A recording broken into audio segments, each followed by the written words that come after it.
Let's bring in Texas Congressman Pat Fallon. It's always great to have you on the program. Congressman, thank you for being here. Let's start by talking about Rachel Morin. This is a situation that could have been completely avoided. It's sad, it's tragic, but it is representative of what is happening in this country. And then what does this administration do? And what do the Democrats do? They try to say, look over here and place the blame over here. We had nothing to do with it. The American people aren't going to be gaslit like this. I'm sorry. That's what I think. What do you think? No, you're absolutely right. There's another tragedy that was preventable. I mean, Rachel is dead because of this president refusing to secure our southern border. So let's be very clear here. There is a magic wand to be waved, and it's called Wait in Mexico. President Trump had instituted that, where you will wait in Mexico while your asylum case is adjudicated. And that would, all experts agree, that would reduce this flood by about 70%. And by the way, to Governor Moore from Maryland, for the first 2 years of Biden's administration, the Democrats had the House and the Senate, and they did nothing. This does not take congressional action. It takes executive action, and it could have been done yesterday. Well, the governor, what was crazy about his statement was the fact that he blamed Trump and Trump's not wanting this Senate package to pass in January and February. This creep from El Salvador came in a year ago, long before that bill was on the floor. It's the measures that were taken by President Biden, those 90 executive orders on the border that he made that opened them up, that didn't close them down. They were closed when he came into office. He opened them up, and that's what's caused this flood, right?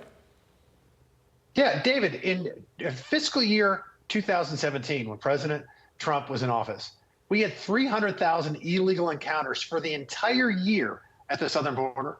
In December, we had 300,000 in 1 month, the worst month we have ever had.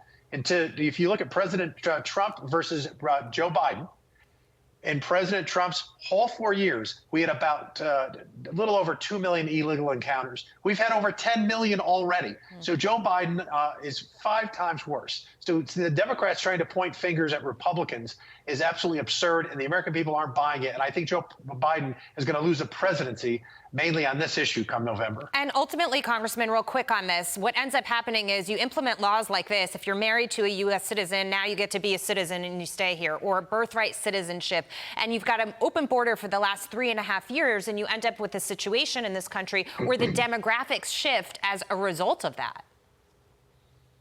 Well, what you're going to see is just more people coming across the border, because once they get here, I mean, Joe Biden's administration, the Homeland Security Committee just discovered that 400,000 illegal immigrants have been flown across the country secretly. Joe Biden doesn't want you to know this. They do this in the middle of the night. We've had 362 people on the terrorist watch list apprehended. Under President Trump, there were 11 for all 4 years. So under any measure, we're far safer and the border was more secure when President Trump was in office. That's why we need him back in come this November. By the way, I want to switch to the topic of oil, something you Texans know a little bit about.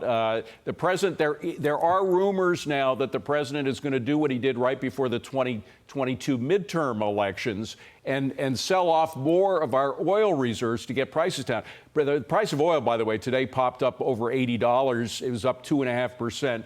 And unless he does something like this, chances are he'll go into election with oil prices high. If he does that, we're already at dangerously low levels. If there's any emergency in this country at all, what does that do to our ability to deal with an emergency like that, the fact that we have no reserves left? Well, David, thanks for asking that, because I had a hearing on my subcommittee in oversight on this very matter. We have a capability of almost 750 million barrels in our reserve. Under President Trump, we had 695 million barrels in the Strategic Petroleum Reserve at its peak. Joe Biden came into office, and we've never seen this in the history since its inception. The SPR was conceived by President Ford in 1975. He withdrew 291 million barrels.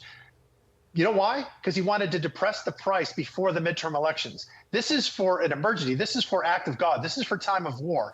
And he did it, and he got a free pass from the legacy media. So I'm very glad you asked this question.